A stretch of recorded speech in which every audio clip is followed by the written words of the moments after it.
আল্লাহুম্মা হাফিজ ইখওয়ানানাল মাজলুমিনা ফি ফিলিস্তিন। হামজা ওয়াসল মিলায়া পড়া হয়েছে আল্লাহুম্মা হাফাজ, উনি পড়ছেন আল্লাহুম্মা হাফিজ। কেন পড়ছেন? কারণ এটা যে সামিয়া ইসমু বাবের মাজদা, এটা উনি জানেন না। এত বড় একজন আলেম, ক্লাসে নাকি সবসময় এক হইতো, নাও সরব এইভাবে না পড়ে একইভাবে যে ক্লাসে এক হয়েছে আল্লাহ জানে।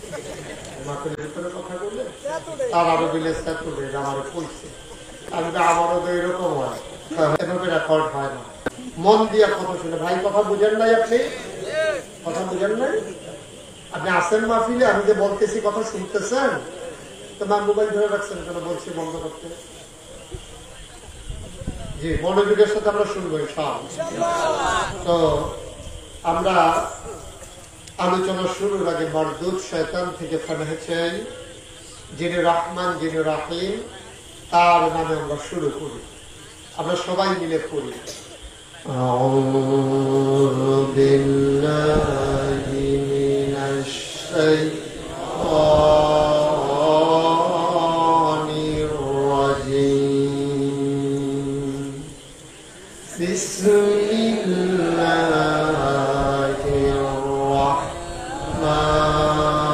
রাহমানির রাহিম। বিতাড়িত শয়তান থেকে ফানাহ চাই, যিনি রহমান যিনি রাহিম, তার নামে আমরা শুরু করছি। বন্ধুরা আমার, ভাইরা আমার আল্লাহ রাব্বুল আলামিন এই দুনিয়ার ভিতরে মানুষ করে পাঠানোর পরে আপনাকে আমাকে এমনে এমনে ছেড়ে দেন নাই। কোন পথে গেলে জান্নাত, কোন পথে গেলে জাহান্নাম, কোন পথে গেলে লাভ আর কোন পথে গেলে লোকসান, কোন পথে ভালো, কোন পথে মন্দ, কোন পথে কল্যাণ, কোন পথে অকল্যাণ, কোন পথে শিরক বিদআত, কোন পথে তাওহীদ রিসালাত, কোন পথে কুফর আর কোন পথে ইসলাম জানানোর জন্য যুগে যুগে মানুষদের মাঝ থেকে যাচাই করে বাছাই করে, করুণা করে, দয়া করে, মায়া করে একদল উত্তম চরিত্রের মানুষ, যাদের জীবনে গুনাহ নাই, গুনাহ হওয়ার সম্ভাবনা নাই, এমন একদল মানুষকে আমাদের জন্য আমার আল্লাহ নবী এবং রাসূল করে পাঠাইছেন। বলেন সুবহানাল্লাহ। এই নবীদের কাজ হলো অন্ধকার থেকে আলোতে, গোমরাহি থেকে হেদায়েতে, কুফর থেকে ইসলামে নিয়ে আসা। এই ক্রমধারা সময়ের ব্যবধানে, যুগের পরিবর্তনে, ওই আদম আলাইহিস সালাম থেকে শুরু করে যত নবী এবং রাসূল দুনিয়াতে এসেছেন, সব নবীর ক্রমধারায় সর্বশেষ যিনি নবী, তিনি আপনার আমার নবী, আকায়ে নামদা তাজেদারে মদিনা মুহাম্মদ মুস্তাফা আহমদ মুজতবা সৈয়দুল মুরসালিন খাতামুন নবিয়্যিন রাহমাতুল লিল আলামিন নবী মুহাম্মদুর রাসূলুল্লাহ সাল্লাল্লাহু আলাইহি ওয়াসাল্লাম। আমি কিন্তু বলছিলাম বারবার, যেদিক সেদিক তাকাইয়েন না, শুধু আমার দিকে চাইয়া থাকতে। এদিকে ঘুরে বসে আপনি, এই যে পা উঠাইয়া বসতেন, যেদিকে ঘুরে বসে শুধু আমার, আরে আপনার কথাই তো কইতেছি। হ্যাঁ বসা একার কথা, এই যে আপনি আপনি হ্যাঁ আপনি কয়বার এদিকে চাইছেন আমি দেখছি না, শুধু আমার দিকে চাইয়া থাকবেন। ওয়াজ দিতে আছে আপনি হ্যাঁ চাই দিতে। মারহাবা কন, জোরে কন। এত চালাকি করতে হবে কেন? এখানে বসে বলছি যে মোবাইল ধরলেন, আপনি আমার ধরছেন কেন? দেখি চালাকির কি আছে এখানে? তো বুদ্ধি খাটানোর কি হইল? আমি তো খারাপ কিছু বলি নাই। বলেন আলহামদুলিল্লাহ। আহা, এতগুলো মানুষ আলহামদুলিল্লাহ বললে এই যাওয়া হয়। মরহুম মাহফিল বানাই নিয়েছেন। সবাই পড়েন আলহামদুলিল্লাহ। তারা না কইলেও সব, তারা যে বই অংশ চালাইছে না, এটা বেশি নাকি সভাপতি কয় না তো আওয়াজ দেবো কেমনে? দেখছো নি খারাপ। বলেন আলহামদুলিল্লাহ। ঘুরে বসেন, আমার দিকে ঘুরে বসেন। আপনি আমার দিকে ঘুরেন, যারা এদিকে আছেন আমার সামনে, আমার দিকে ঘুরে বসেন যেন আমি দেখতে পারি আপনাদেরকে। ওকে, ঠিক আছে। সবাই পড়েন আলহামদুলিল্লাহ। আমি যখন যেটা বলতে বলি আসতে না দূরে, দুই একজন সবাই মিলে, দুই একজন না বারবার প্র্যাকটিস করি আমরা। হ্যাঁ, বলেন সুবহানাল্লাহ। আওয়াজ দিয়ে কই বলেন আলহামদুলিল্লাহ, বলেন আল্লাহু আকবার। আপনি বলবেন না এত ভিতরে ভিতরে কোন কি আছে, আল্লাহ আকবারে কোন নেতৃত্বের হয়ে যাবে। সবাই কোন মারহাবা। তো নবীদের কাজ এটা হলো মানুষকে, আমরা যারা সাধারণ খুব খেয়াল করে শুনবেন, হ্যাঁ, একটা কথা যেন হারিয়ে না যায়। খরগোশের মতো কান খাড়া করে, মাছের মতো নিষ্পলক নয়ন, এদিক সেদিকও না, চোখের পলকে ফেলা যাবে না, শুধু আমার দিকে তাকাই থাকবেন। প্রতিটি কথা আন্তরিকতার সাথে চেষ্টা করবেন গ্রহণ করার জন্য। আল্লাহ যেন কবুল করে। সবাই করা হবে। কোন জায়গায় সুবহানাল্লাহ কোন লাগে আমরা আন্তাজ আছে না, তো জায়গা মতো কই আলাই না, আমার দিকে দেরি করেন না। হ্যাঁ, কোন সুবহানাল্লাহ। যে কথাটা বলতেছিলাম, এই নবীরা আদম আলাইহিস সালাম থেকে শুরু হয়েছে, আখিরি জামানার নবী আপনার আমার নবী, নবী মুহাম্মদ রাসূলুল্লাহ। এই নবী এসে সমাজটাকে কেমন পাইলেন? আয়েশা দেখলেন যুগের নাম দিয়েছে আইয়ামে জাহিলিয়া, অন্ধকার যুগ। কেন অন্ধকার যুগ? সেখানে মানুষের সাথে কাছে মানুষের কোনো অধিকার ছিল না। যারা শক্তিওয়ালা তারা শক্তি কম, যারা তাদের উপরে নির্যাতন করত। যারা ক্ষমতাওয়ালা তারা ক্ষমতার দাপট দেখাইয়া অধীনস্থ মানুষগুলোকে জুলুম করত। যারা টাকাওয়ালা টাকার গরমে অভাবী মানুষগুলোকে মানুষ মনে করত না। সেখানে শ্রেণী বৈষম্য ছিল, সেখানে ধনী অর্জনের পার্থক্য ছিল। পুরুষ শাসিত সমাজে নারীর কোনো অধিকার ছিল না। নারীদেরকে তারা পশু জন্তু জানোয়ারের মতো ব্যবহার করত।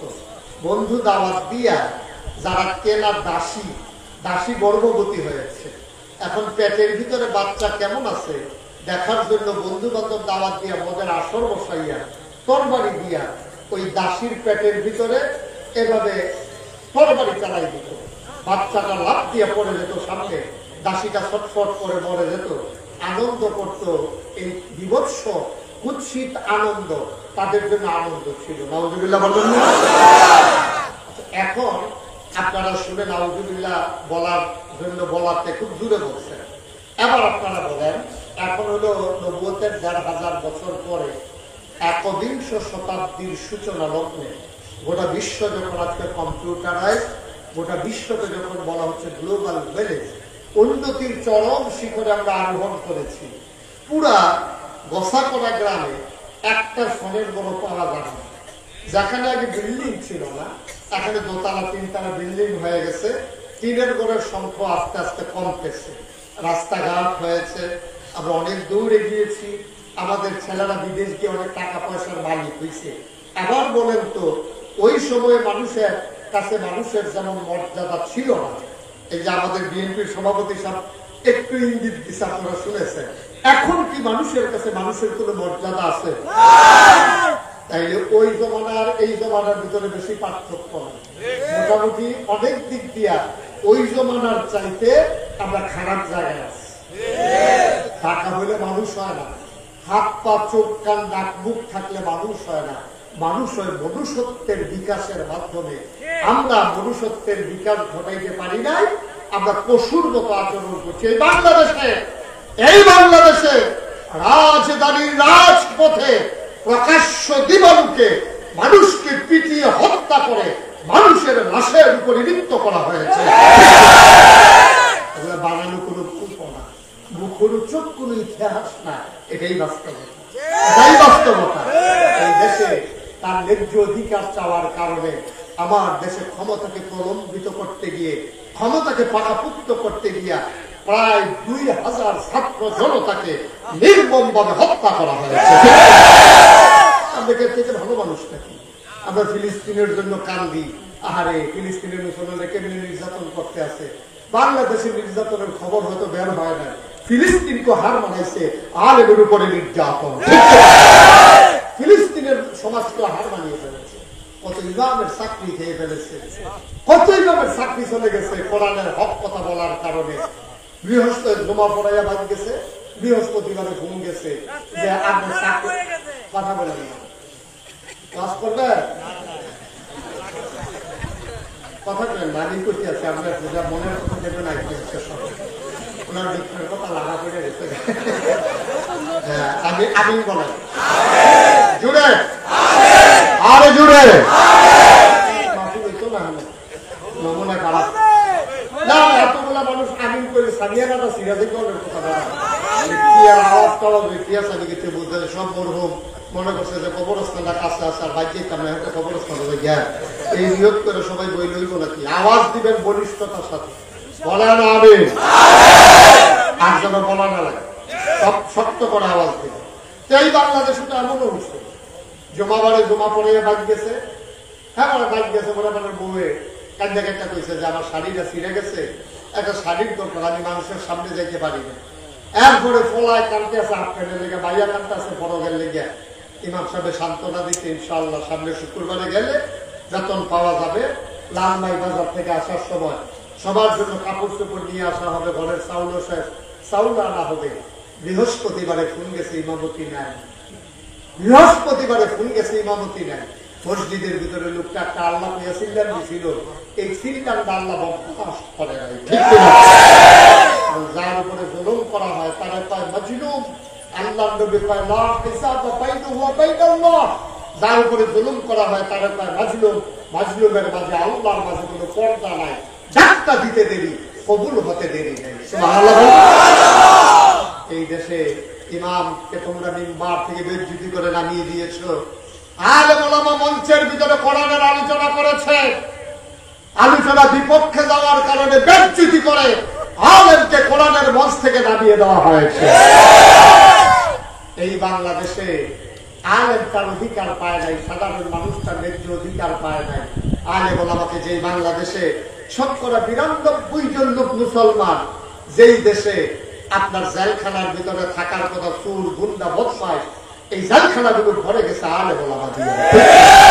আমি বলেছি যেদিন গেছে একেবারেই গেছে, আবার নতুন বাংলা বিনির্মাণে আসুন সবাই কাঁধে কাঁধ মিলিয়ে সামনের দিকে এগিয়ে যায়। জড়তা শঠতা পেছনে ফেলে নিজেরা সবাই মিলে সম্মুখ পানে বলিষ্ঠতার সাথে ঈমানকে দীপ্ত ঈমান দিয়ে আমরা সামনের দিকে এগিয়ে যাব ইনশাআল্লাহ। আল্লাহ কবুল করে সবাই করে আমিন। বন্ধুরা আমার, ভাইরা আমার, আল্লাহ রাসূল সাল্লাল্লাহু আলাইহি ওয়াসাল্লাম তিনি যখন দেখলেন সমাজের ভিতরে এই কুৎসিত রোগ, তিনি হারা গুহায় ধ্যানমগ্ন। আল্লাহর ফেরেশতা জিবরাইল এসে কয় মুহাম্মদ, সবাই পড়েন সাল্লাল্লাহু আলাইহি ওয়াসাল্লাম। নবীর নাম শুনলে দুরূদ পড়ো, এটা বলা লাগবে। হ্যাঁ হ্যাঁ ভাই, কি বিপদ আছি আমি, পড়েন সুবহানাল্লাহ। জিবরাইল এসে কয় মুহাম্মদ, নবীর নাম শুনলে কি পড়তে হয়? দুই একবার না